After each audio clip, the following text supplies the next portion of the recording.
Previous videos also, I hope you've gone through the previous videos on the essay related topics that we had made available on YouTube, and you can go through them also. They'll give you a certain broad sense about how to write essays in general.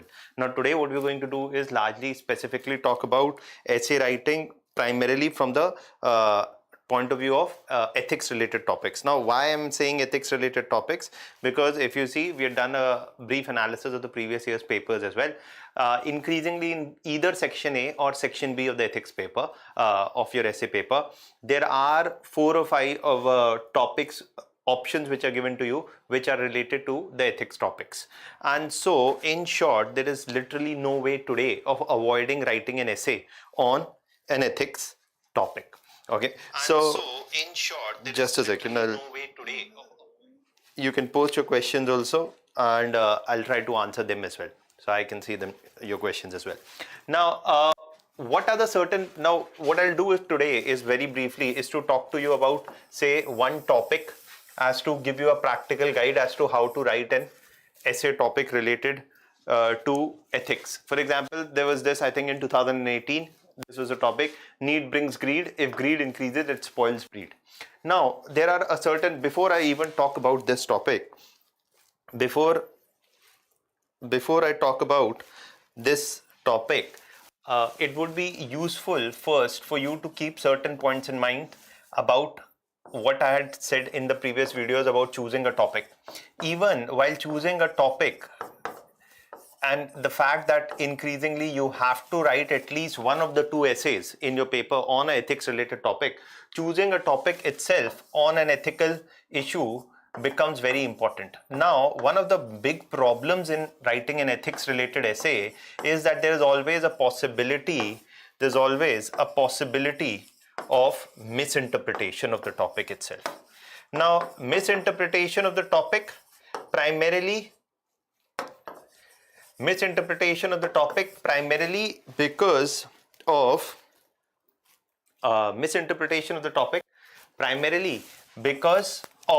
your own inferences, okay, which may not be the inferences that the UPSC wants to hear. So it's always tricky. See, in most of the other topics, for example, if they give you an essay on health, on education, on urbanization, you have studied many of those topics in your GS paper. Okay, and in fact most students, while writing an essay on some of the other topics related to social issues or urbanization or poverty, try to write a 1200 to 1500 word GS answer in the form of an essay. Well, that's a bad strategy even for those topics, but that strategy doesn't work at all for a ethics related topic in your essay. Okay, now so basically when you look at a certain amount of aspect, the first thing you need to do is to focus on ensuring that you don't misinterpret the topic. Okay, because if you do so, then your essay will actually fetch you really bad marks. Okay, and you want to avoid doing that. Now why? That's one thing. The other thing is, there's one more difference in other essay topics and ethics related essay topics. In ethics related essay topics, there are no pros and cons. There are no pros and cons, or there are no points in favor or against in your ethics related essay topics. Often what they try to give you are certain quotes. Okay, they try to give you certain quotes, and those quotes are considered quotes which are driven by timeless wisdom. Okay, for example, they've given one topic like this in your essay, that one of the topics that they gave in your essay, for example, once was that of Gandhi's famous quote, there is enough in the world for man's need, but not for man's greed. Now, you can't you can't argue in your essay that no, there are certain conditions under which this quote applies, and there are certain conditions under which this quote does not apply. So you can't do that. So one of the things you have to understand is that while writing an essay on an ethics related topic, if they give you a certain kind of a quote, you have to assume that quote to be true. You have to assume that quote to be true, and use that as the framework. You can't say that Gandhi is saying of enough in the world for man's need and not for man's greed. It does not apply in certain conditions. You have to argue in an essay that it applies in all conditions. Similarly, this topic, right, that need brings greed, and if greed increases, it spoils breed. Well, and don't worry, whatever I'm writing, you can download the PDF after the lecture. You can download the PDF as well from the link below. Now, nonetheless, so when you see this particular topic, you can't be arguing that no, this topic only applies in certain conditions, or this quote is relevant only in certain conditions. We say it's a timeless quote. Need brings greed, and if greed increases, it spoils breed. Now, while writing an essay, as I've said many a number of times before in the previous videos also, that introduction is very important. Okay, and while writing introduction and conclusion of an essay are very important, and while writing introduction, you can, and especially on ethics related topics, you can always use examples either from your real day-to-day life, or which are, one could say, as anecdotes, or you could say use examples, say, from other texts. Which other texts? The texts you often don't read in GS, right? You can use quotes, for example, from the Mahabharata. You can use quotes from other sayings which have been written, or other tales which have been a part of wisdom or folklore for a long time. For example, if I was to write an essay on need brings greed, and if greed increases, it spoils breed, then I would start arguing taking one of the following in the introduction. Okay, in the introduction, the strategy, as I'm saying, is to use either anecdotes or the timeless examples. Okay, or meaning examples which have always sounded relevant over time. Okay, for example, if you see, there is this Russian story by Leo Tolstoy. Okay, your Russian story by Leo Tolstoy about how much land does a man need. Okay, now the introductory example, you must always be very cautious. It must be short and crisp. An introduction should not take more than 1.5 page in any case in an essay. Okay, now for example, Leo Tolstoy's story is a brilliant example which will fit into the demand of your essay very well. Tolstoy argues in this essay, gives the example of an individual, of a poor farmer, who managed to buy a certain amount of land, and after buying that certain amount of land, he used it to produce food grains for feeding his own family, However, once in his village, this man comes across another poor family whose patron had died, or another poor family whose landowners had died, and following the death, the land was auctioned in the village. It is this time that he buys that piece of land also, and now he manages to buy that piece of land also. Over time, this farmer becomes a rich farmer, and once he got a unique offer. What unique offer did he get? He got a unique offer from one of the land sellers in the nearby village. One of the land sellers in the nearby village came to him and said that you pay 2,000 rubles, and then you can walk from morning to evening, from dawn to dusk, you can walk, and the amount of land you cover, and if you come back to your point of start, that land will belong to you. The amount of land you cover from the starting point and coming back to the end point, that land will start belonging to you. The amount of land you cover, that will belong to you. So this fellow, our farmer who has by now become rich, he's very keen on taking up the offer. He's very keen on taking up this offer, and this rich farmer now sees that an opportunity to buy more land at a very low price, and he takes that offer. As he takes the offer, he starts early in the morning. He starts early in the morning, and it is a bright sunny morning, and he starts early in the morning. In the summer, he covers a lot of distance. But halfway through his journey, he is tired and exhausted, but he still continues. He doesn't come back directly. He tries to cover as much other land as possible. And though he manages to come back by the evening, before sunset, he dies of exhaustion and dehydration. The idea is what? That when the poor farmer had need, to meet that need, he bought a certain amount, he managed to get a certain amount of land, and that was enough to take care of his needs. But he did not know where to stop. In fact, that need now translated into greed.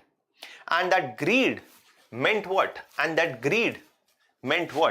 That it now drove him to try and get more and more land, and in that process his greed eventually consumed his own life, and obviously which brought a negative effect not just on the individual but on the life of those in the family around him as well. So that's one example. Now this example, you're like, sir, where will we read this example? How do I come across such an example? This example is a classic example which is even given in the English literature NCRTs of the 8th to 10th class. But it's okay. If you have never read this before, then also it's kind of fine. But let me come back to the other example. The other example that, for example, you would have heard, there are the Jhatka stories example also of the golden swan. Okay, the Jhatka story example of the golden swan is an example also which you can think of. The Midasta story, the Mahabharata. Now these are the times we live today, in times where using analogies from some of the classical Indian texts like Mahabharata or the Ramayana, etc., can definitely fetch you more marks. And in that context, you see the Mahabharata's example of what? Need brings greed, and if greed increases, it spoils breed. You can think of some examples from the Mahabharata itself also. Let me give you the Jhatka story example first. Okay, the Jhatka story example is of how a Brahmin dies. And he leaves his wife and son behind. And though the Brahmin dies and leaves the wife and son behind, the wife and son are poor, and the Brahmin is concerned about their welfare. So he is now born as a swan. He is now born as a swan, and not an ordinary swan, a golden swan. Now, concerned about the welfare of his wife and children, he visits his poor wife and children in the village, and tells his wife, who obviously doesn't recognize him, that you can take one of my golden wings, take one of my golden feathers, not the wing, the feathers, and sell it in the market. You'll get enough for your need. His wife does so, and does makes a certain amount of money. Okay, and does makes a certain amount of money to take care of his of her and her child's need. However, this does not stop her. She now develops a certain amount of greed. She comes to the understanding that if this golden swan comes every day and gives a feather, why can't I take all the feathers at once? And to take all the feathers at once, she tries to forcibly pluck a large number of feathers. The swan now flies away and converts into an ordinary swan. This is also similar to another story that you would have heard, that one of the times a poor fellow in the old village got a duck which could lay, got a hen which could lay golden eggs. And in a bid to get all the eggs in one go, the hen owner actually kills the hen. And in that process, he wants all the golden eggs in one go, but that doesn't happen. In contrary, the hen dies and his source of income is gone. So you see, there are many such examples. Okay, Mahabharata. Mahabharata's example also, if I was to use, if you go back, and I'm assuming a number of you can be in the same example. If I was to talk about the Mahabharata, One of the examples is where Yudhishthir, where in fact Krishna comes back on behalf of the Pandavas to talk to Kauravas and come to a negotiated settlement. This is the time when the Pandavas are in the forest, and Krishna, in a bid to avoid war, says to the Kauravas that if the Kauravas even give 5 villages to the Pandavas, it can avoid a war. However, you see that the Kauravas were not in a mood to even give 5 villages to meet the needs of the Pandavas, and were driven by the greed to keep everything to themselves. This eventually brought in the war of Mahabharata after all the negotiations failed, and it brought a destruction of the whole clan of the Kauravas itself. So I hope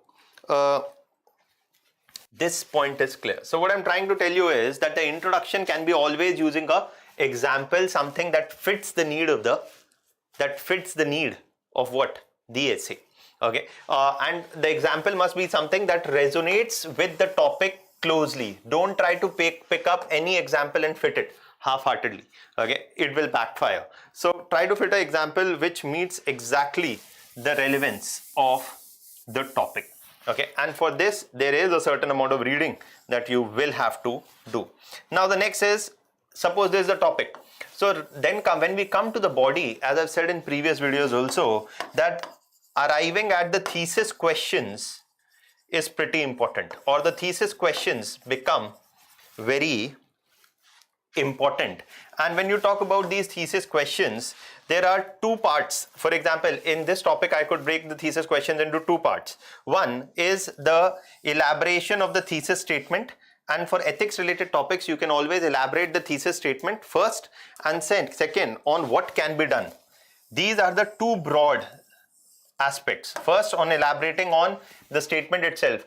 What happens, what is need, what is greed, how does greed spoil breed, examples of that, and elaborate on the statement. This I'm saying is the thesis statement, right? So this is the thesis statement. Elaborate on the thesis statement, and then in the next part of the essay you can talk about what can be done. So let's say elaborate on the thesis statement. What is need? So you now break the thesis statement. Break the thesis statement into 2 parts. What is need and what is greed? What is need, what is greed, and how are the 2 related to each other, and how does greed spoil breed?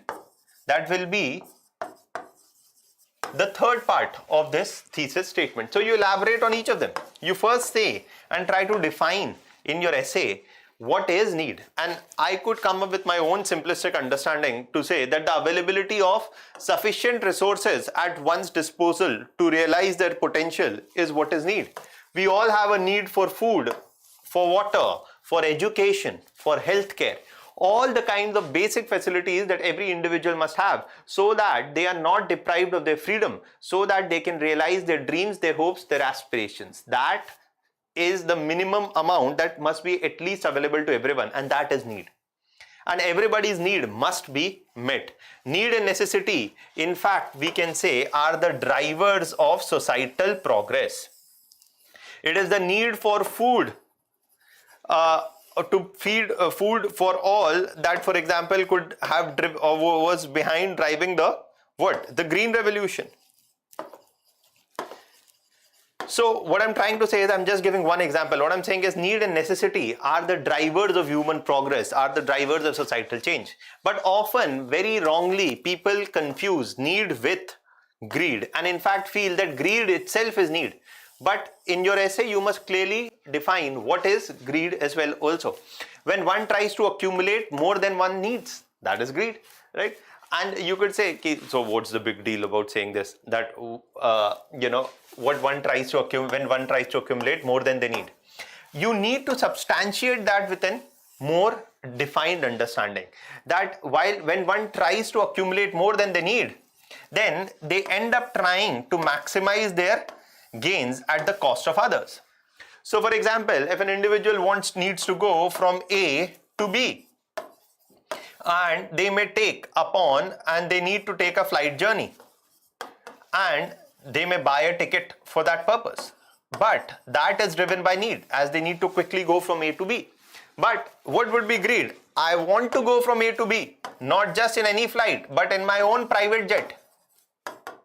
And that is driven by not need, that is driven by greed. I know I need to go from point A to B, and I need say even a car for going at odd hours, but I must have 10 cars, then that is greed. So they end up trying. So this is greed, when one tries to accumulate more than they need. And you give an example. Okay, the essay is a reflection of your personality. When you try to give examples, an ethics essay will involve you giving certain examples. Okay. Now they end up trying to maximize their gains at the cost of others, and that iska example is something also when you look at today's rising income inequalities, that a certain number of people, or say 1 or 2% of the 1 to 2% of the population corners 65% of the wealth. Then 1 to 2% of the population corners 60% of the wealth, for example, in the Indian society today. And that means what? That a small proportion of people are cornering all the wealth in the society, leaving the masses to deal with poverty and impoverishment. So that is where you're working on the thesis statement. But greed is the cause of human misery. Now you can argue that greed is the cause of human misery. And how does one go about that? When we talk about greed being a cause of human misery, we are trying to actually say, how does greed spoil breed? Now, how does greed spoils breed? Well, okay, so just a second. So how does greed spoils breed? In this context, we say that, and here, this is how you structure. Now, when you come to this part of your thesis statement, you need to elaborate. Now you can elaborate, and this is a useful structure that you can use. You can elaborate at the level of individuals, at the level of economies, at the level of countries or societies, and that can become a useful framework that you can use in your essay. For example, at the level of individuals, a demand driven by greed is a demand for dowry. To make, and also is the practice of female feticide, that the idea is that kill the female child. If you have the male child can bring in dowry once he gets married in the future. So that is driven by greed. That is at the individual level. At the level of economies, industry owners or capitalists driven by the desire of maximizing their profits,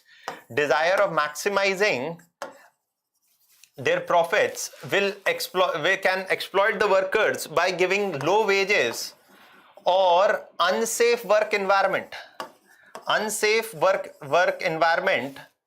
to lower the cost of operations. The example of the Bhopal gas tragedy is one of them. Okay, and there are numerous such other examples. You see the Visakhapatnam example also recently. Destruction of environment, driven by their desire of maximizing profits. You see that from mining companies to industrial firms, dumping waste in rivers without treatment. So that leads to destruction of environment also. And then at the level of countries, for example, and herein comes the historical angle, that the search for colonies has historically led to a number of wars, such as World War I and World War II. And World War I and World War II at the historical level are the ones which are example of how countries driven by their own desires to maximize their gains and get more colonies for plunder resulted in a huge destruction in Europe in World War I and II. At the societal level, when greed is considered an acceptable social norm, the decline of civilization is itself inevitable, we say. Why? Because driven by greed, people often pursue People pursue ends while discounting means. Herein comes your ethics understanding. What I'm also trying to say is, if you've done your ethics syllabus well, it will definitely help in your essays, no doubt about it. And while focusing on ethics related essays, it is better to read more from an ethical viewpoint as well. So driven by greed, people pursue ends while discounting the means. Okay, and people pursue ends while discounting the means, and this focus on ends while discounting the means is driven by the greed, which obviously brings about a negative consequence for the society. This may result in a large scale loss to the society. For example, the Johnson & Johnson hip implant case. Now, so you see how what I'm trying to do. I'm trying to partly situate the essay in terms of what I know. I know that greed, driven by greed, they want to maximize profits, and industries who driven by the greed want to maximize profits treat people as means. People who, whether the worker or people as means, whether the worker or the consumer, both are driven as means, because the ultimate objective is profit, which is driven by their greed. And the Johnson & Johnson hip implant case, you would have read in the Hindu and the Indian Express last year, the hip implant case about thousands of people being given faulty hip implants and suffering the negative health consequences, despite Johnson & Johnson being clearly aware of the adverse consequences such a hip implants caused in patients. They were given these implants, and this was driven by the desire to maximize profits. Okay, so that's one example, and you can think of many other such examples also. The 2008 banking crisis, where bankers, driven by the desire to make more profits, gave loans without any collateral, which led to the banking crisis throughout the world, right, starting from US. So that's an example of how, driven by greed, if greed is not checked, it leads to the whole collapse of the society itself. And please understand, the essay must always conclude on a positive note, on a note of positive caution, on a note of suggesting how to tackle a particular problem. The essay must not become pessimistic. Okay, the essay must not become pessimistic, and to that extent, you should also say that what can be done to meet the ends and prevent greed from causing harm to the well-being of a community. Okay, now causing harms to the well-being of the community. Now, it is in this context the role of regulatory architecture and the roles of checks and balances. We say that if you want to keep the greed of few people in check, then you need a regulatory architecture, and you need checks and balances to ensure that banks and bankers do not, driven by greed, lead to another banking failure. You have organizations such as the RBI, whose primary role is to regulate the banks.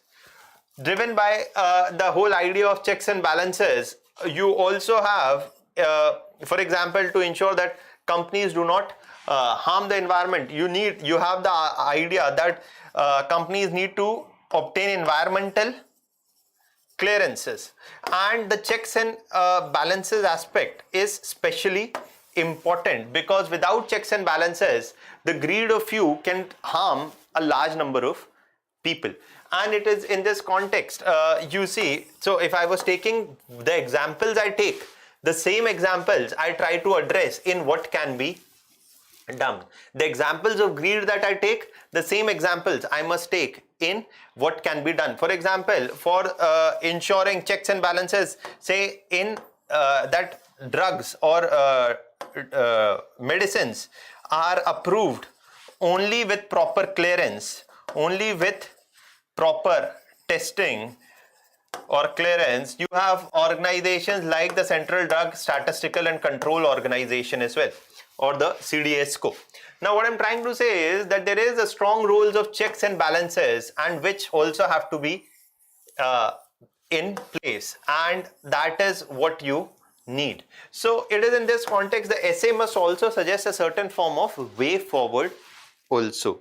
So I hope this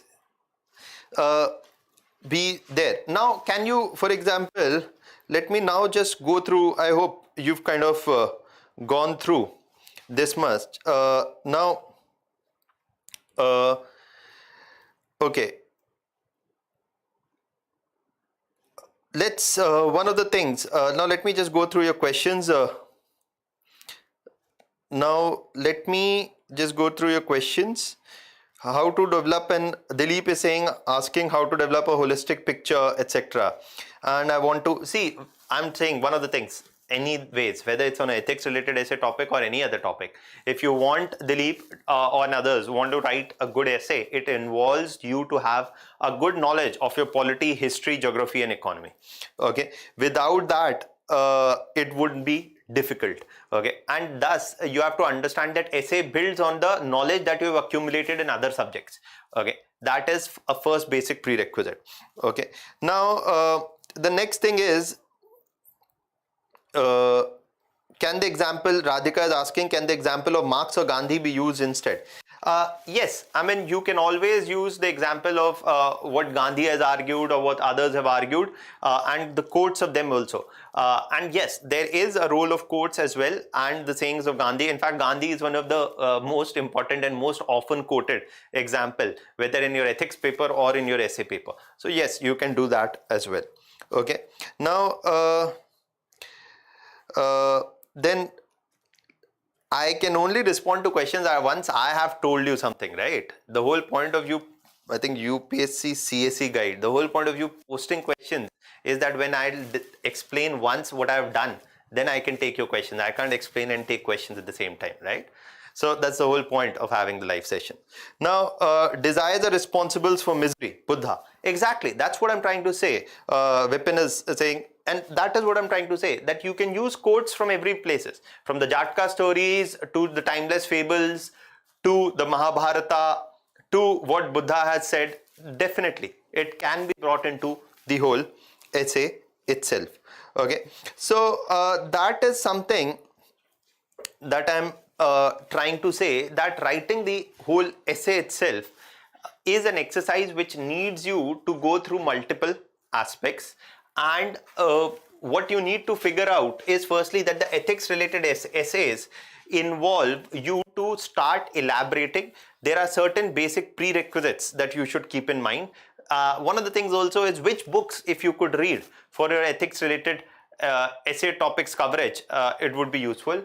There is Guru Charan Das book on the difficulty of being good, and this book on the difficulty of being good. Okay, on the difficulty of being good, and this book basically gives a ethical angle on the Mahabharata. And this is pretty good because you can use it in many other places, in your essay also, in your ethics paper as well. Okay, obviously read up more about Gandhi's views, read up more about Ambedkar's views, and that will also help you a lot in your ethics related essay topics. Also, I'll suggest, if you want, try to go to the 8th to 10th value education NCRTs and classes and books used in 8th to 10th class. There also you'll find many such examples of timeless wisdom, and also in the English literature book, and that will also give you a certain amount of sense. So I hope that is something that you'll keep in mind. So I hope this discussion has largely benefited you, and you can keep this in mind while framing your essay on ethics related topics. Thank you for your time and attention. And the ethics course is going to start from 15 June. The details are available on the website. You can go through them as well. Thank you.